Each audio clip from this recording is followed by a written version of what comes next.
Okay, everybody, it's me, Gregory Mannarino. Again, sit down and just just try to mellow out for a moment. Lots of stuff to cover this morning. It is Thursday, February 3rd, 2022. Let's start off with, well, you know what? Let's talk about this. We got the big number that at least I was waiting for. I'm sure you were as well, with regard to unemployment claims from last week.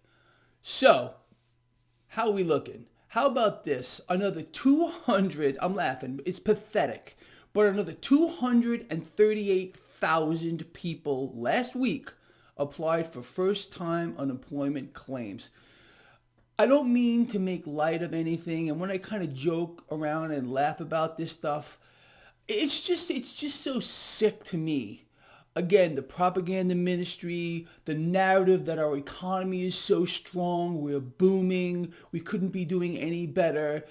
And the bad economic news just doesn't stop. It keeps on coming. So, believe me, I understand that these numbers represent real people that are hurting. And really, it drives me nuts. It really does. Because, again, other than you and me, no one seems to care, okay? It's all some kind of twisted machine here designed to destroy the economy, which obviously is in free fall, and destroy an entire class of people globally. We are seeing the same phenomenon sweep the globe, okay? Surging inflation. This is not just a phenomenon here in the United States, in case you're not aware of that. The middle class around the world is getting pulverized, and this is the deliberate action of central banks who are running the world. They are the one world government we all knew was coming. Well, we have it now. Anyway, people, on the back of that, a lot of other stuff going on here. There appears to me right now, if you were to look at the 10-year yield and the dollar and U.S. stock futures, there's a little bit of a fear trade going on. Fear trade. Now, why would that be occurring? Let's talk. The Bank of England just raised their benchmark interest rate 0.5%. Now, this has the market somewhat spooked. Again, look, the market is like a twisted, demented little child that has to constantly be reassured that everything's going to be okay. Uh, so now that the Bank of England has made this move, market participants are like all scared about what's going to happen. So, again, look, as far as I'm concerned, and you all know this, and I'm going to keep saying it, in March, the Fed's going to raise rates. The question is, how big? In my view, it's going to be fractional. 0.25% is my guess. But the market, again, needs to be reassured that everything's going to be okay. And that's exactly what's going on here lately, people, with the Federal Reserve backpedaling the bullshit. Oh, we're going to have 5 hikes. Oh, it's going to be 4, maybe 3 this time.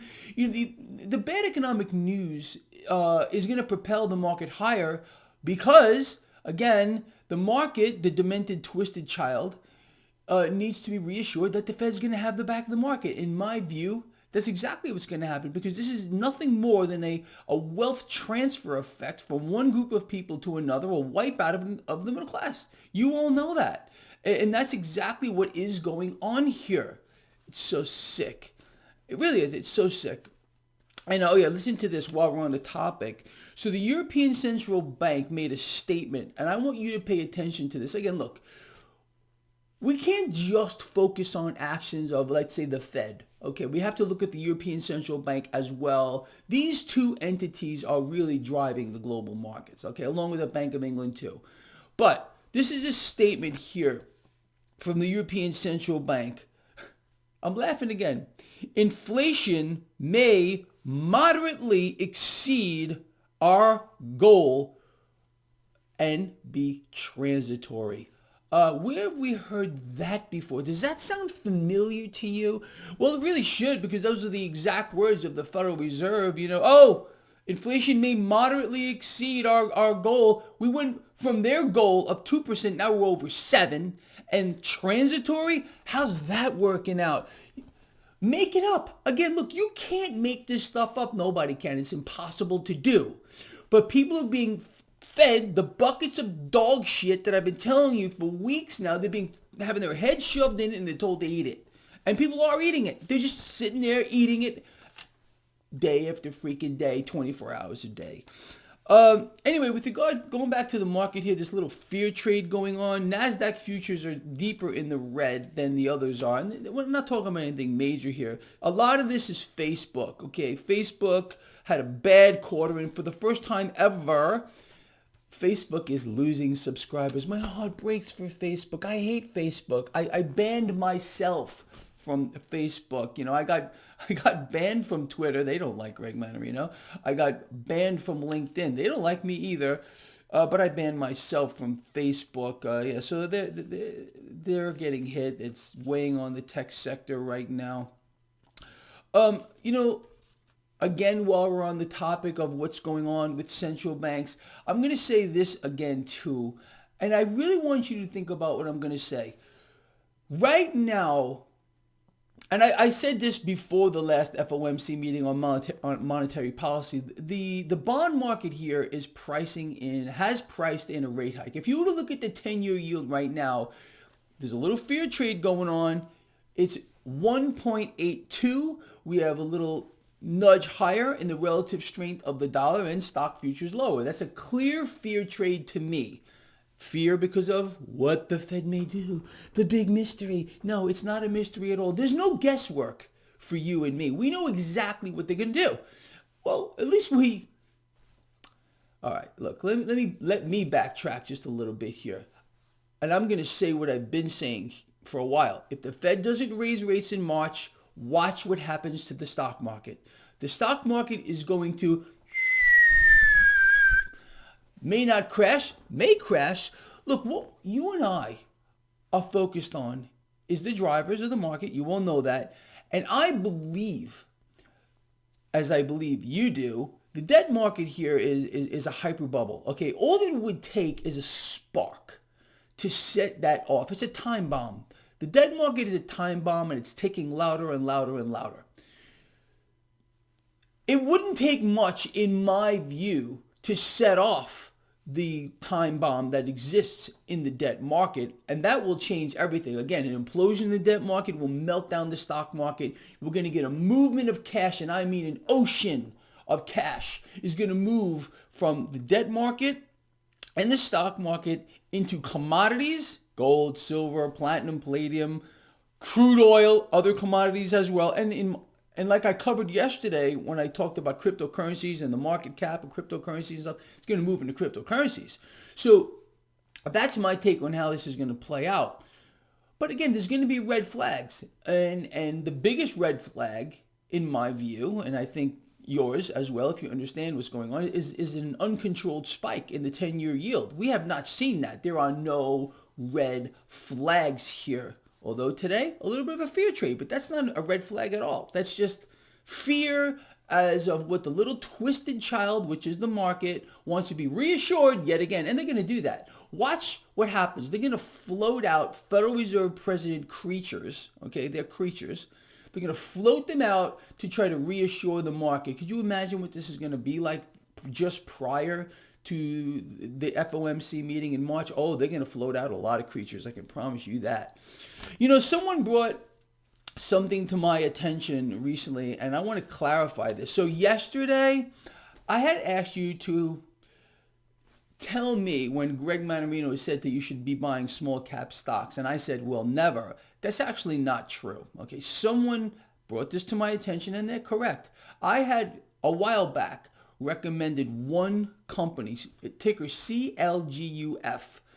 I still like this company as a long-term, and I mean very long-term hold. If this company gets their act together, and this is a highly speculative trade or buy. I said this at the onset. If you want to get into this, it's extremely speculative. Okay, once in a while I'll go out there and, on a limb here with regard to CLGUF. this thing could go to zero. I'm not lying, but it also could rebound in a big way. So this is a long, long, long years and years hold if they get their act together. If they don't, well, it's not going to do well. But if this company gets their act together, I think they could perform very well. So yes, one small cap company. Thank you. I'm so sorry. I forgot your name. But yes, you are correct on that. Let us move forward here, people. I want you to pay attention to what I'm going to tell you on my little notepad here. Okay. I was writing this stuff down this morning. So the UK, this is what they're talking about. Look, before I go to the UK, my friends over there, people, we've watched a phenomenon occur here that I know you've been paying attention to, but most people, they're brain dead. So we're seeing surging inflation in the United States, and energy prices are out of control, and we haven't seen anything yet with energy. Now, by the way, crude oil is down a little bit this morning. I still say we're due. I hate saying this word due, but we are kind of due for a correction in energy. Don't short this stuff. Don't get fancy with the market. You're going to get hurt. I'm telling you, don't do it. Anyway, so UK, this is what they're seeing here. This is the word. The word on the street is they could see inflation soar 54% higher from here. But let me let you in on a little secret. This is not just the UK. This is everywhere. Okay? Globally, energy is out of control. This is part of the mechanism to destroy people. Again, here in the United States, in case you don't know, I've covered this before. As we stand right now, 20% of U.S. households cannot afford their energy bill as it stands. So could you imagine when energy continues to surge, what are we going to get, 25, 35, 40%? People, just be ready for what's coming. I hope you are, honestly. Let me say this too while we're on that topic, because people ask me all the time about hyperinflation. Is it possible that we could see hyperinflation here in the United States? In other words, an uncontrolled amount of inflation that would be surging higher minute by minute? Yes, it is very possible. I've explained to all of you, which seems to me like time immemorial, that for decades, it's especially since the meltdown of '08, we've seen a money creation binge unlike anything we've ever seen before. Under Obama, under Trump, under the current freak that we have right now, central banks being called upon to issue more and more debt. Okay. Some presidents here, our last one, was even calling for a weaker dollar, negative rates, and people were cheering that stuff on because they were all retarded. All right. They don't understand what's going on. They're actually cheering for their own demise. That's what they were doing. And I just was blown away by that. I remember seeing President Trump at one of his rallies, and he was saying that the dollar is too strong and that we need to go negative with rates, and he was getting cheers for that. People were literally signing their own death warrants and loving it. You can't make that stuff up. People will follow a leader blindly. It's kind of a twisted phenomenon. I mean, you want to look back on history, and this current freak too. Believe me, I put down, in fact, I call him President Retard all the time. You would not believe the amount of hate that fills up my email box every time I put down the current retard president. You don't like retard president? Well, I'm sorry. You are free to unsubscribe here. And I guarantee you that today, because I use that term, retard president, I'm going to get even more hate mail. One day, I'm going to take a snapshot of my email box for all of you and some of the stuff that I get death threats probably on a weekly basis. It's so out of control, but that's okay. Whatever. Anyway, the situation is very simple. We have a world awash in debt. We've never seen anything like it before. Central banks that continue to print cash out of thin air, despite the fact that we're seeing, like the Bank of England raise rates here, doesn't mean they're going to stop printing money out of thin air. They're still suppressing rates. And in order to keep rates that way, they have to get into the market and buy debt with cash, fiat currency that they create out of thin air. I mean, it's just no secret here. And this mechanism is going to continue on in a deliberate act, in my view, to destroy the currency. I mean, we are clearly in a race to the bottom. I think that's pretty obvious here. The situation is very simple. Despite the fact that we have money velocity globally, or the rate at which cash is moving through the global economy at historic lows, here in the United States, we've never been lower with regard to the rate at which cash is moving through our economy. We're seeing inflation surge. Could you imagine when that picks up? And that is going to pick up when we get that implosion in the debt market. You're going to see cash move in a big way. And that's where we could possibly see a hyperinflationary event. Okay, I'm not saying it is going to happen, but it is possible. All right. Let's see what else here. So again, on the back of, I mean, this is very sad, and I'm not going to chuckle about it. Another 238,000 more people last week applying for first-time unemployment benefits. Oh yeah, their narrative is going to maintain that our economy is so freaking strong. People, how many times do I have to explain to anybody that without the money velocity, or the rate at which cash is moving through the economy, think about it, it should make sense to you. In order for an economy to be recovering or be booming, the rate at which cash is moving through the economy should be going higher, right? Well, guess what?